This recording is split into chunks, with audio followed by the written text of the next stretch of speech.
It seems, wherever we turn nowadays, we are confronted with enormous challenges. Climate change and global pollution are taking a toll on the planet, and scientists confirm we are in the midst of the sixth species die-off event they could document through geologic evidence on the planet. The Earth is under pressure like never before.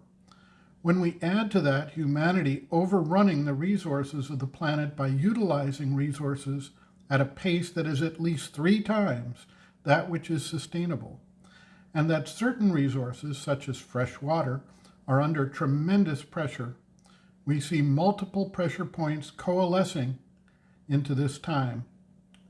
All of these things are disruptions in human society and represent causes of conflict, migration, and mass suffering. Droughts, pandemics, increased intensity of catastrophic storms and fires all challenge our way of interacting with the environment, the other species that share the planet with us, and with our fellow human beings. Based on the habitual manner in which our mind responds to the vital and physical world around us, and the overarching influence of the vital ego on our mental processes, we have not only disrupted the balance of nature, but we have created endless conflict through our narrow, limited, fragmented, either-or way of seeing things and responding to issues that arise. We thus see a proliferation of economic models, political systems, religious approaches to life that all seem to conflict with each other and which each believe to be the only truth, and therefore entitled to set the rules and guidelines for everyone else, either through persuasion or through majority rule, or if that fails, through compulsion and destructive acts. The principle of desire which permeates the vital stage of evolution controls the application of the mind to achieve egoistic, not universal, objectives.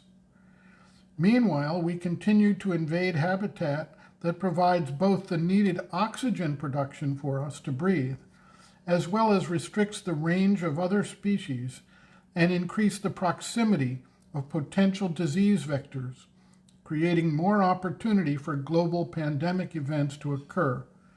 Climate change also extends the range of these disease vectors. We continue to try to compensate for our depletion of resources through use of artificial fertilizers and the expanded use of pesticides and herbicides, all of which increase the toxic load on the planet. If this is not sufficient cause for concern, our economic models tend to result in a small number of individuals controlling the vast bulk of all resources on the planet and preventing equitable access to all of humanity. Add to this our scourges of genocide, racism, religious bigotry, and misogyny, and we have created a toxic environment that makes it difficult, if not virtually impossible, to resolve issues on a global basis with our current mental approach to affairs. Clearly, a change is needed. Sri Aurobindo has pointed out that the process of nature in its evolutionary cycle is not solely related to the change of forms, but first and foremost, an evolution of consciousness, from the material to the vital to the mental thus far. He points out that this process tends to involve an increasing pressure on the existing status quo until such time as the next level of evolution can manifest and add an entirely new perspective and method of action. It is time, based on the pressure we see in the natural world around us and the gridlock that humanity has reached in its mental approach, for the next stage of the evolutionary cycle to manifest, the supramental manifestation. The mind operates on the basis of separation, fragmentation, and limited linear approaches to things. It therefore misses major factors